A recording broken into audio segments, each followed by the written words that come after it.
Okay, today on the workbench we have this battery-operated Ultraman. He's a very large battery-operated toy. You can see by my hand. He's quite a tall stature. Walks with swinging arms and lit eyes. Has two C-cells, C-cell on each leg. And the main on-off switch is back here. And your manufacturer there. And this one came in with a complaint that sometimes it just stops working. And even if it worked when I received it, to go ahead and open it up and try to find the problem. So I did open it up, and I did find the problem. I think I'll give you a demo of it first while we're here. Then I'll shoot you up to the slideshow and show you pictures of the problem. And here it is in all its walking glory. The light inside the head is not overly bright. Let's see if it even, you can see it. There's a lot of sunlight coming in through the window. You can see it there. There is no light in the chest in this model.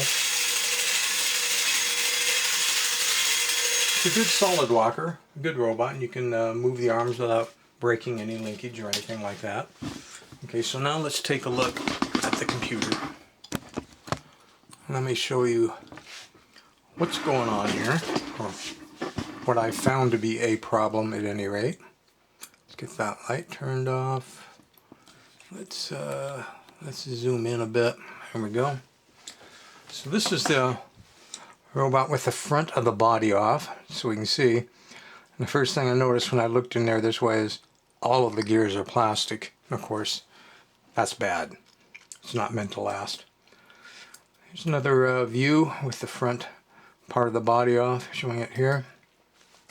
Here's a lit view so you can kind of see all of the plastic gears better. Now the motor is up here, and that's the pinion gear out here on the end driving this, and the pinion gear has a split in it. And here's with the back off, so you can kind of see all the way through the thing now. From the back side you can see the motor is kind of grody and corroded looking, so I had to clean all of that up and put some contact cleaner in the brushes. And in order to replace the pinion gear, which is over on this side now since we're looking from the back, the motor shaft is a non-standard size. So even though I had 10-tooth plastic gears of the right diameter, I had to get out the old metric drill bits and bore it out to fit this motor. Looking at it here from a lower angle, you can see there's no stop-walk action or anything like that. It's just on and walking. These two white wires go up to the light bulb up in the head. This is the gear that was in it, and here's the split. It hadn't split all the way to here, but it had split more than halfway.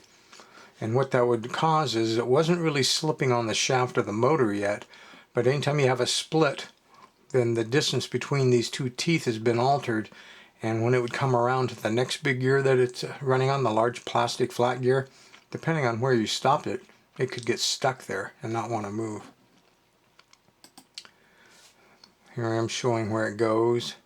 You can almost tell even in this picture how much larger that shaft of that motor is than a standard motor. And back together. The rest of the pictures are just showing it back together, which is kind of silly to show because we actually have the toy right here in front of us, so we don't need to look at a slideshow of that.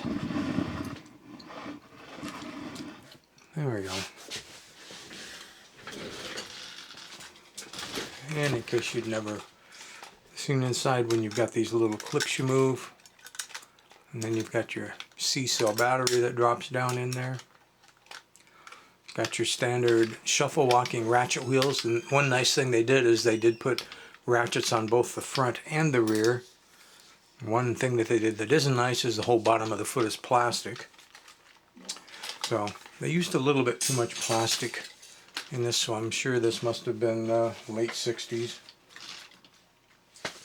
There you have it. It's your Ultraman inside and out.